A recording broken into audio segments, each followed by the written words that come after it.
माहेरची साडी. नंदेचे लग्न 15 दिवसावर आलं होतं. आकाश नको म्हणत असतानाही प्रियाने ऑफिसला 15 दिवसांची सुट्टी घेतली. घरातलं शेवटचं लग्न तिला सर्व मनापासून करायचं होतं. आकाश आणि तिच्या लग्नालाही आत्ताच कुठे 7 महिने झाले होते. आकाश लग्नाची मजा आणि सर्व विधी तिला परत एन्जॉय करायचे होते. शिवाय तिच्या सासूबाईंना तरी तिचं नोकरी करणं कुठं आवडत होतं. लग्न झाल्यावर तिला म्हणाल्या होत्या, प्रिया, देवाच्या कृपेने आपलं सगळं व्यवस्थित आहे. इतका चांगला बिझनेस आहे आपला, कशाला नोकरी करतेस? नवीन आयुष्य मजेत जग की. आकाशलाही आम्ही सांगून दमलो, कशाला नोकरी करतोस? घरच्या बिझनेसलाच हातभार लाव. पण तो थोडंच माझं काही ऐकतो. प्रियाला त्यांच्या बोलण्याचा अर्थ चांगलाच कळाला. आकाश आणि ती एकाच ऑफिसमध्ये कधी एकमेकांच्या प्रेमात पडले त्यांनाही कळे नाही. आकाशने घरी सांगताच आकाशची आई खूप नाराज झाली. त्यांना त्यांच्या पसंतीची मुलगी आकाशसाठी हवी होती. मोठी सून ही त्यांनीच पसंत केली होती. पण आकाशने प्रियाबद्दल सांगताच त्यांच्या सगळ्या आकांक्षा त्यांच्या मनात राहिल्या. प्रियाचे वडील गरीब कारकून, त्यांचे आणि आपले संबंध, प्रथा, परंपरा, आचार विचार कसे जुळतील, हे सगळेच प्रश्न त्यांच्यापुढे होते. पण आकाशने प्रियाशीच लग्न करण्याचा निर्णय घेतला. त्यांचे काही एक चालले नाही. प्रियाच्या आईबाबांनाही टेन्शन आलं. इतक्या मोठ्या घरात मुलगी द्यायची म्हणजे सगळं कसं जमणार? आकाश लगेच म्हणाला, आम्हाला काही नको आहे तुमच्याकडून, फक्त प्रिया द्या आम्हाला. तरीही त्यांनी त्यांना झेपत नसतानाही थाटात लग्न लावून दिलं.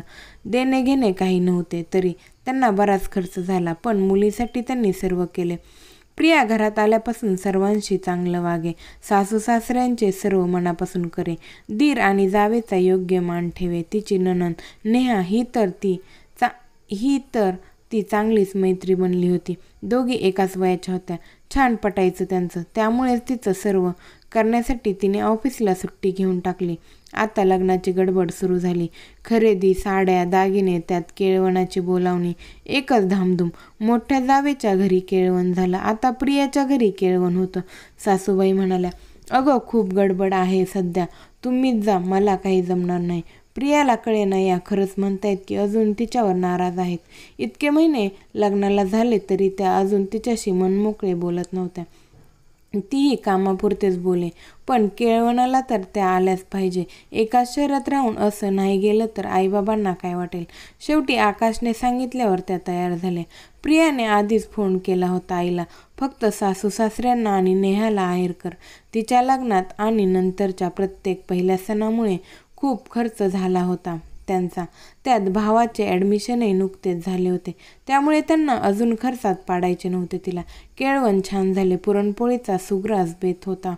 प्रियाच्या आईबाबांनी तिच्या सासू सासऱ्यांना भारीतला पोशाख केला.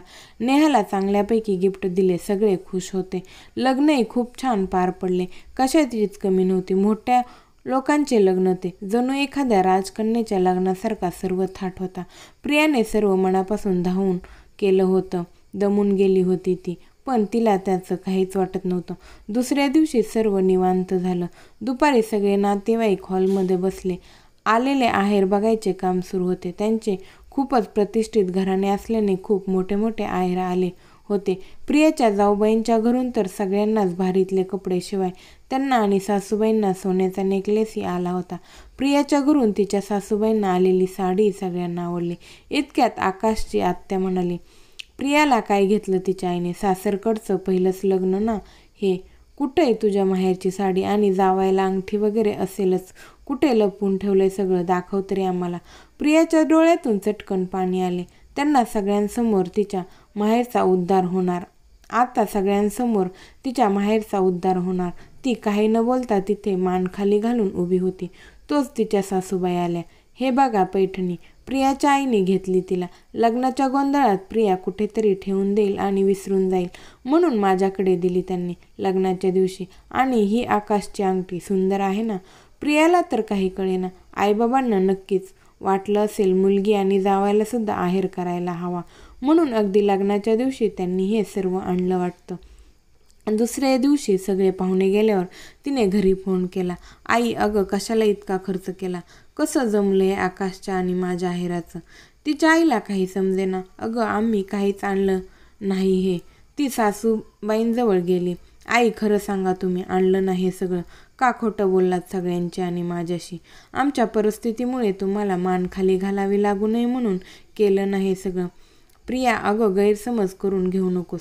मला या सगळ्या दिखाव्याची कधीच अपेक्षा नव्हती, ना तुझ्या घरच्यांकडून ना मोठ्या सुनबाईच्या घरच्यांकडून. ते करतात कारण त्यांची परिस्थिती आहे. आम्ही कधीच काही हव्यास केला नाही. देवाच्या कृपेने सर्व आहे आमच्याकडे. पण नातेवाईकांना हे पटणार आहे का? त्यांच्या तोंडी लागण्यापेक्षा मी खोटे बोलले. त्यांचंही समाधान झालं आणि तुलाही त्यांच्यासमोर खाली बघावं लागलं नाही. पण असं समजू नकोस की मी घराची प्रतिष्ठा वाचवण्यासाठी हे केलं. अगं मला फक्त माझ्या मनासारख्या सुना हव्या होत्या. त्यांनी सर्वांचा मान ठेवावा, सगळ्यांशी प्रेमाने वागावे एवढीच अपेक्षा होती. मोठी सून मी ओळखीच्या घरातील संस्कारी म्हणून घरात आणली, श्रीमंताची मुलगी म्हणून नाही. आकाशसाठीही मला अशीच मुलगी हवी होती. पण तुम्ही एकमेकांना पसंत केले. मला खूप धास्ती होती की तू या घरात कशी वागशील, पण तू तुझ्या वागण्याने आम्हाला जिंकलीस. तुझी मी प्रत्येक वेळी परीक्षा घेत होते आणि तू प्रत्येक परीक्षा उत्तम प्रकारे पास झाली. इतकी गुणी सून मिळाल्यावर ते दागिने आणि कपडे यांचे काय मोल? पण लोकांची तोंड बंद करण्यासाठी मी खोटं बोलले. त्यांना काय माहीत, खरं सोनं तर माझी सून आहे आणि ती पैठणी माझ्याकडून तुला प्रेमाची भेट. आजपासून तू माझी मुलगी झाली. माहेरची साडी समजून तू घेशील ना ती पैठणी? आत्ता आपल्याला नेहाच्या घरी सत्यनारायणच्या पूजेला जायचे. नेसशील ना तीच साडी? प्रिया तर भारावून गेली. त्यांच्या गळ्यात पडून त्यांना मिठीच मारली तिने. तिच्या साऱ्या शंका दूर झाल्या. त्यांच्या खोटं बोलण्याने त्यांच्या मनातल्या खऱ्या भावना तिच्यासमोर आल्या आणि ती त्या माहेरच्या साडीची घडी मोडायला पळाली. समाप्त.